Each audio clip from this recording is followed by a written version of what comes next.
নমস্কার বন্ধুগণ, সবাই কেমন আছেন? টক মিষ্টি শাকের কিচেনে আপনাদের সুস্বাগতম। আজকে আমি বানাবো রুই ঝাল পোস্ত অ্যান্ড নোটে শাক ভাজা। আমি রুই মাছগুলোকে ধুয়ে বেছে নিয়েছি, দেখুন দিয়ে নুন হলুদ মাখিয়ে নিয়েছি। এদিকে আমি সাদা সর্ষে আর পোস্তগুলোকে নিয়েছি। নিয়ে আমি এটাকে জলে ভিজিয়ে রেখে দিয়েছিলাম কিছুক্ষণ। দিয়ে আমি এটাকে পেস্ট করে নেব একটা কাঁচা লঙ্কা দিয়ে। বেশি কাঁচা লঙ্কা দেবো না, যেহেতু আমাদের খুব ঝাল লাগে না। তো আমি এখানে একটা কাঁচা লঙ্কা দিয়ে বেটে নেব। আপনারা পারলে চাইলে কালো সর্ষেও দিতে পারেন। তো আমি যেহেতু সর্ষে আর পোস্ত একসঙ্গে বাটছি, এই জন্য সাদা সর্ষে দিচ্ছি। আর এখানে দেবো টমেটো কুচি আর একটু দেবো পেঁয়াজ কুচি। তো কড়াইতে তেল গরম হয়ে গেছে, আমি মাছগুলোকে একে একে ভেজে নেব। আমরা বাঙালিরা সবাই খুব মাছ ভক্ত। মাছ ছাড়া আমাদের ভাত খাওয়া খুব মুশকিল হয়ে পড়ে। তাই নতুন নতুন মাছের রেসিপি দেখার জন্য এবং আমার ভিডিওতে ফলো করার জন্য অনেক ধন্যবাদ যারা করেছেন সাবস্ক্রাইব। আর যারা এখনও সাবস্ক্রাইব করেননি, প্লিজ আমার চ্যানেলটিকে সাবস্ক্রাইব করে দেবেন এবং লাইক কমেন্ট শেয়ার করে দেবেন অবশ্যই।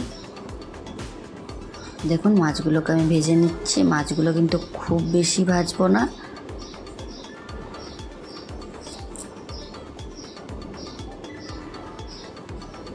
তো একে একে আমি মাছগুলোকে ভেজে নিচ্ছি। একে একে আমি সব মাছগুলোকে ভেজে নিয়েছি। নিয়ে আমি এবার এগুলোকে তুলে রাখবো। এটা কিন্তু খুব কম সময়ের একটা রান্না। যারা ব্যাচেলার তারাও কিন্তু করে দেখতে পারেন। ভীষণ কম সময় খুব সুস্বাদু একটি মাছের ঝাল তৈরি হয়ে যাবে। তো এখানে সব মাছ ভাজা হয়ে গেছে। এবার আমি কড়াইতে ওই তেলের মধ্যেই দিয়ে দেবো পেঁয়াজ কুচি। দিয়ে পেঁয়াজটাকে ভেজে নেব।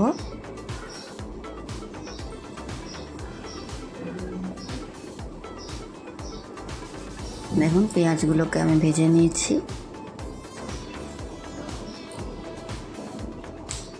নেওয়ার পরে এবার আমি টমেটোগুলোকে তুলে দেবো।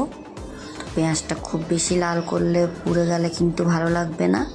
তো এরকমই গোল্ডেন ব্রাউন করার পরে টমেটোগুলো তুলে দেবেন। দিলে টমেটোটা একটু নরম হবে এখন তুললে।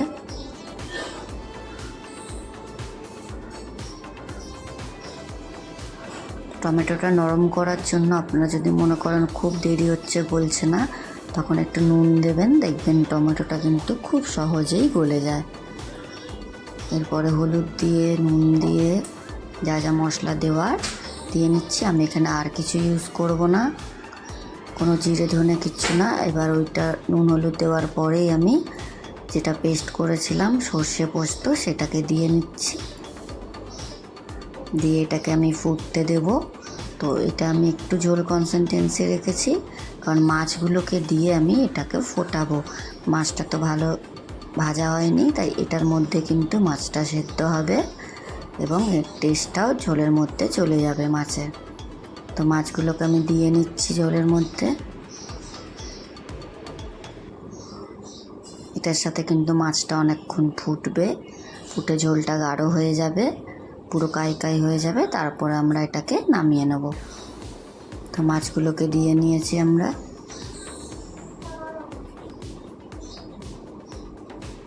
এটাকে ভালো করে ফুটিয়ে নিয়েছি। দেখুন ঝোলটা কিন্তু আমার পুরো গাঢ় হয়ে গিয়েছে। এবার আমি একটু সামান্য সর্ষের তেল দেবো, দিয়ে আমি এটাকে নামিয়ে নেবো। সর্ষের তেলটা দিলে কিন্তু খুব সুন্দর একটা কাঁচা তেলের গন্ধ বেরোয় এবং ঝালটার সঙ্গে সর্ষের সঙ্গে খুব ভালো লাগে এটা খেতে এবং খুব টেস্টফুল হয় এটা। দেখুন আমার মাছের ঝালটা কিন্তু রেডি হয়ে গিয়েছে। তো এর সাথে আমি আজকে বানিয়েছি নোটে শাক ভাজা। তো আমি এখানে শুকনো লঙ্কা আর পেঁয়াজ রসুন ফোড়ন দেব। আপনারা নোটে শাক কীরকমভাবে ভাজেন বা কীরকমভাবে করেন সেটা অবশ্যই আমাকে জানাবেন। আমি এরকমভাবে ভেজেছি। অনেক সময় চচ্চড়িও আমি করে নিই, কিন্তু আজ শাকগুলো কচি কচি ছিল বলে খুবই, তো এই জন্য আমি ভেজে নিচ্ছি। ভাজাটাও কিন্তু খুব সুন্দর লাগে এবং চচ্চড়ি করলেও এই শাকের খেতে খুব ভালো লাগে। তো পেঁয়াজ রসুনটা ভাজা হয়ে গেলে নুন হলুদ দিয়ে আমি শাকটাকে তুলে নিয়েছি। আমি কিন্তু সবজিগুলো বটিতেই কাটি। আমার কিন্তু ঝুড়িতে বেশি কমফোর্টেবল হয় না। আমরা বাঙালিরা প্রথম দিয়ে যেহেতু করে আসছি, তো ছুরিতেও পারি না তা নয়, কিন্তু আমি বটিতেই বেশি কাটি। তাড়াহুড়োর সময় আমরা বটিতেই যেন কমফোর্টেবল হয়ে যাই। তো যাই হোক, অনেক গল্পই বললাম। তো এবার আমি এগুলোকে ভেজে নিচ্ছি। দেখুন শাকটা আমার সেদ্ধ হয়ে গেছে এবং জলটাও শুকিয়ে গেছে। তো আমার শাকটাও প্রায় রেডি হয়ে গেছে, একদম শুকিয়ে নিয়েছি। দেখুন কি সুন্দর ভাজা ভাজা হয়ে গেছে পুরো। তো এবার আমি সামান্য একটু চিনি দেবো। তো আমার শাক ভাজা যে কোনো নিরামিষ রান্নাতে একটু চিনি দিলে ভালো লাগে। তো আমি অল্প একটু চিনি দিয়ে নিয়েছি। এটার টেস্টটা কিন্তু খুব ভালো হয় এর জন্য।